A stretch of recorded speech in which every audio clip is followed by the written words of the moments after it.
Allie. Yeah, hey. Did you know that scientists say you can eat chocolate and lose weight? No. Yeah, and I'm lying. I folded immediately. Okay. So a lot of data gets misconstrued all the time. People will take scientific data and make a headline that sounds really true and awesome. Wow, I'm gonna eat chocolate every day and lose weight. That's amazing. That's actually not true at all.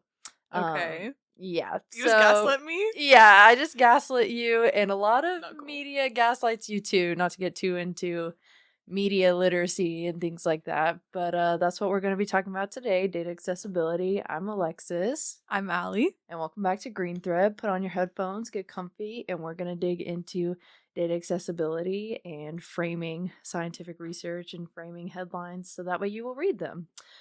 So data accessibility is something that is really a big topic in the scientific community that I feel like is not talked about as much. And I feel like it's more important for students, or at least it's more of a problem for us, because when we're doing research or doing a project or doing a paper, trying to find accurate, credible, scholarly, reviewed data that is up to date as well, it feels almost impossible sometimes depending on the topic. For example, earlier this semester, I was doing research on toxic and hazardous waste. That was a topic that I wanted to choose for a paper. Yeah. So, in order to research this, I had to research it to, I'm writing this paper and do this communication piece to make the general public care. So, if I'm delivering this to an audience at Georgia Highlands or in Georgia, I kind of wanted to make it from the United States so that way people can kind of localize this and it's not just something happening across the world. So, as I'm looking for data about hazardous and toxic household waste in the United States, in Georgia, in North America, I was not finding anything. Really? I couldn't find anything. It was really strange. I could find, the EPA's website. They had their definitions, they had their policies of what's supposed to go where, and this is what distinguishes toxic from hazardous waste. What's the difference? But really any raw data about how much is produced or what it does to the environment or places you can drop off your hazardous and toxic household waste, there was really nothing. There was not a leg for me to stand on, so I had to choose a whole different topic. At least for the United States, that was the case. Yeah. I found stuff for Ghana and China and other countries across the world, which is important to look at, of course, but for my purposes, that just wasn't going to work. So I talked to my professor and I'm like, that could be a whole paper in and of itself about why I'm not able to find these things and why companies or brands or the government or whoever is not putting this information out there for us. And it's really frustrating. Yeah, because I mean, take it from the perspective of what you're looking for, how to find that data, and if you can't find it, then the people that haven't really ever had to look for things like that probably couldn't even get half of what you did. Yeah, and that's the thing. We know these things are a problem. We know air pollution's a problem. We know polluting water is a problem. We know so many things are a problem, but finding the actual data that supports it seems to be an adventure. You have to go on a wild goose chase of going through a review article and then clicking on their references and then going to their references and then going to theirs and then maybe being blocked behind a paywall. That's another issue. We're very privileged as students at this school to have, and at other schools just around Georgia, just to have the resources to get access to these scholarly sources. They pay money for us to have access to these, which I'm so thankful. But there were even some that we don't pay for, and I couldn't get access to an article that might have been great, or at least the title sounded great, and I could see the abstract, and I couldn't get any further than that. And it's so frustrating because also if you're just in the general public, if you want to access something and it's blocked behind a paywall, you just want to know something or maybe just read this one paper. And when you want to just read one paper or search one specific topic and you're being forced to pay for this information, that's just another block keeping people from educating themselves. Right, because I mean, like you said, you see the abstract, you see the title, you know that that's probably going to be the best form of legislator to read through and get your the data that you need to support whatever claim you're trying to find out or make. But you can't even see what this person did, which I guess can go either way of you can't access it, but also that person probably put in years of like research Yeah. into it, and they're realizing, well, probably don't even know that people can't see what they did. Yeah, and that's a great point because having accessible data is not only beneficial for the public or the reader, it's beneficial for the scientist or researcher, whoever it may be, historian doing this research because they worked hard on this. They Right. worked through this to get this data to publish it, and now it's being blocked and people can't see their stuff. So another thing that me and my professor had talked about is why don't you try and find the email of the author, any of the authors if there's multiple, and say, "Hey, I'm a student doing research on XYZ. Can Mm-hmm. you please send me a copy of your paper on XYZ?" And they would probably be happy to share it with you because they want their work out there. They want it to be studied. They want it to be built upon. Right. And I'm sure that they not only spent time doing it, but also spent time formatting it and Mhm. figuring out how to be concise and simple, and, making sure their infographics look well, because that's a whole nother thing of like, it's not only being able to access the data and the research, but also to make sure that the way that they're presenting it is accessible to people who maybe either are visually impaired or Mhm. cognitively impaired, or maybe just don't understand it, or it just has to be really simple. Because I mean, I think even as scientists, this is an insider scoop, if we're like scientists as scientists, we're like, okay, so what did you do?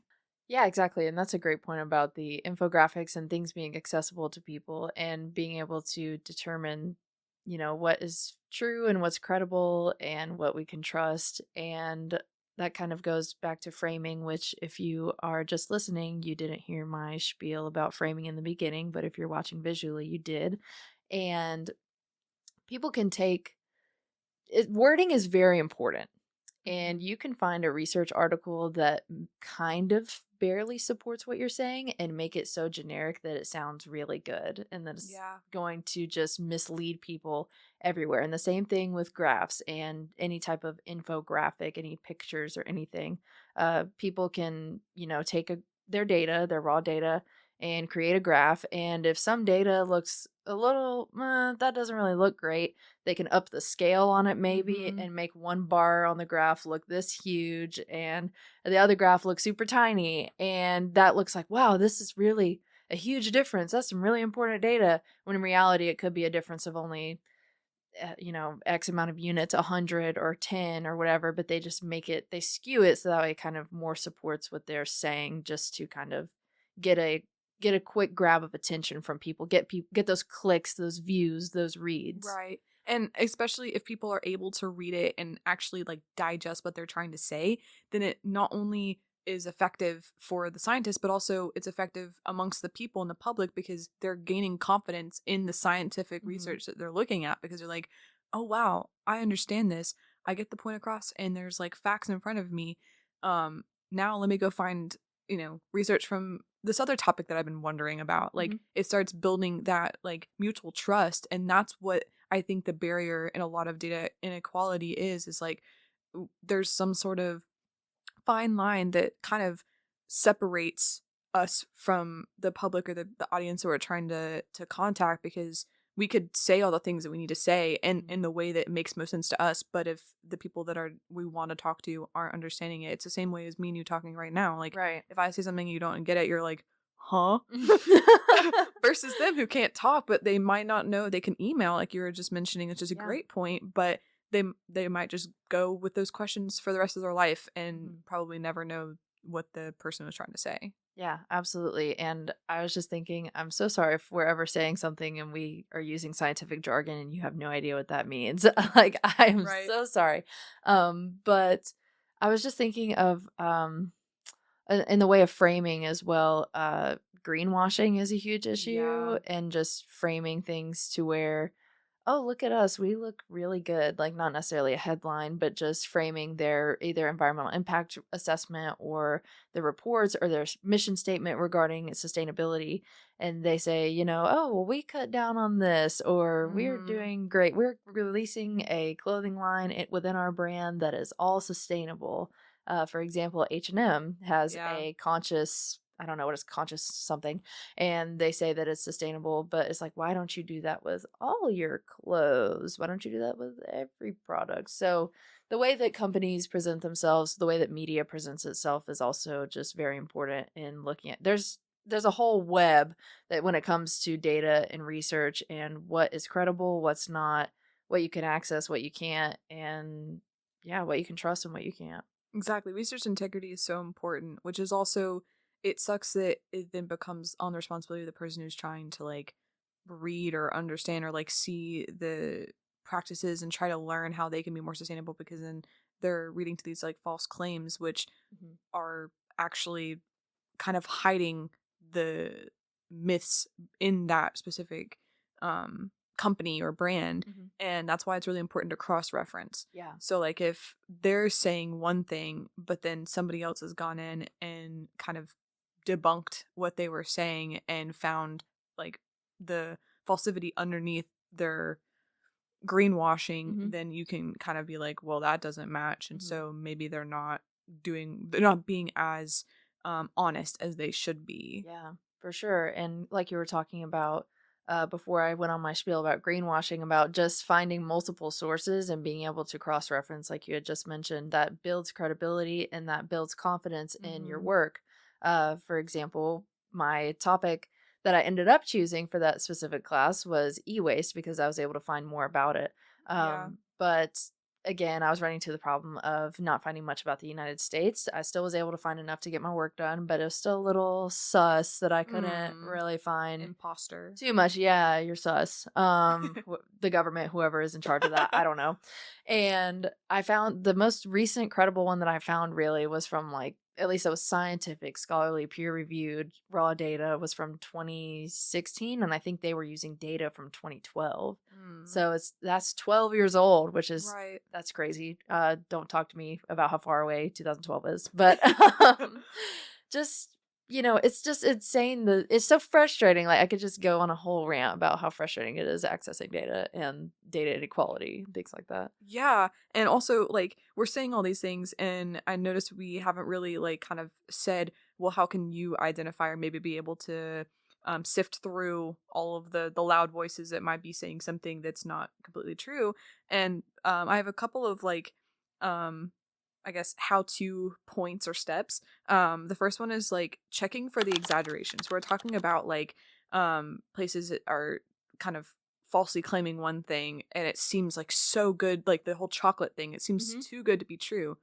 That's your first like pointer. So Yeah. that exaggeration, it's the same thing as when smoking was looked at as a healthy thing, Yeah, yeah. which I'm surprised that went on for as long as it did. Mhm. But I think that some people had to have been a little bit like curious as to if that was actually like, true. Mhm.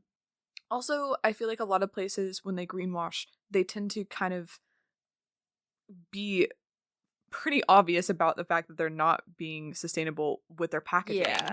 Yeah, So true. like they're saying, "Oh, well, we use a specific fabric that you can that's like 100% recyclable for the rest of its life," but they'll send it in like 3 layers of plastic. Yeah. And you're like, "Something doesn't add up Right. This is not here." very sustainable of them.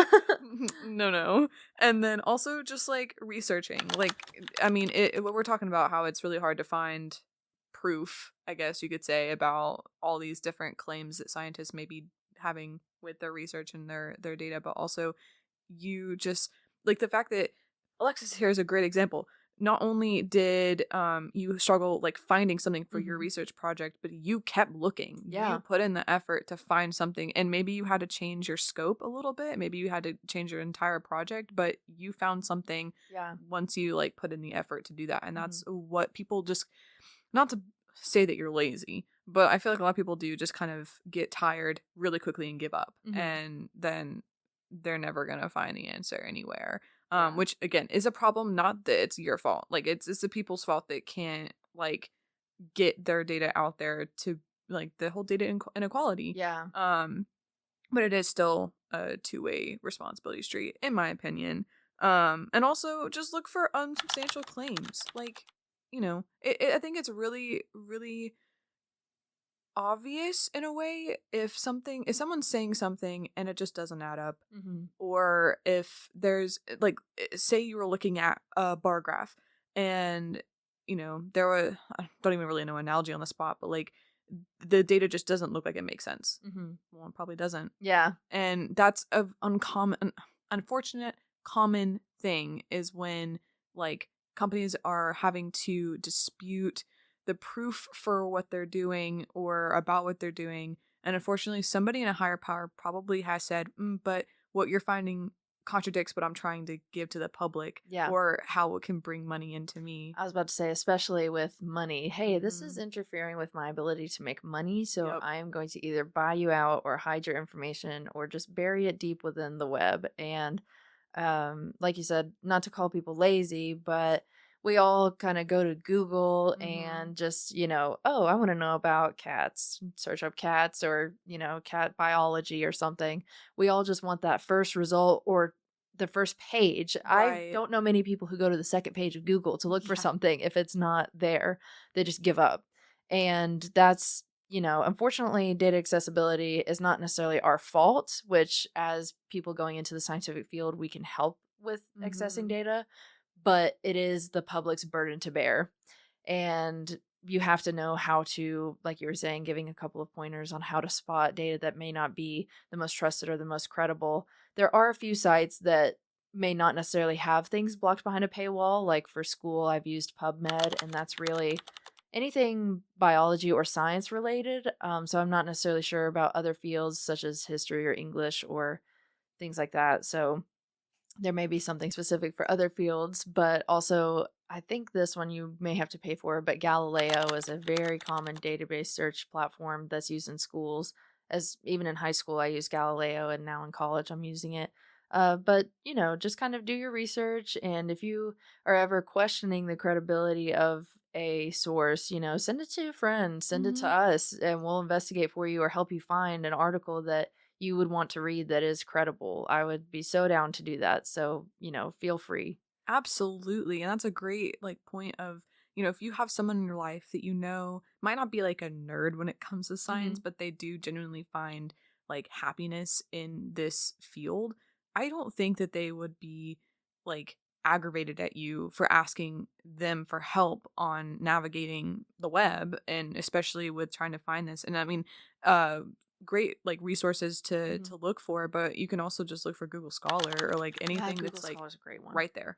It's has Google in its name, and if you're familiar with that, then you're familiar with it. It's just a couple more digits of letters to type into the search bar. But I mean, there, it's just very aggravating, like you said, that it is the public's like burden at the end of the day. Mhm. But to show and to be transparent that these are issues and it's probably not an issue that's going to go away anytime soon, Mhm. that it's just it I think we talk about this a lot in our podcast of like it becomes our responsibility to figure out how to sift and to like put those myths to rest or Mhm. to just find factual information because at the end of the day I feel like especially with this last election, not to bring politics in, but like there's a lot of misinformation out there Mhm. and it spreads like wildfire, Oh, no yes. pun intended.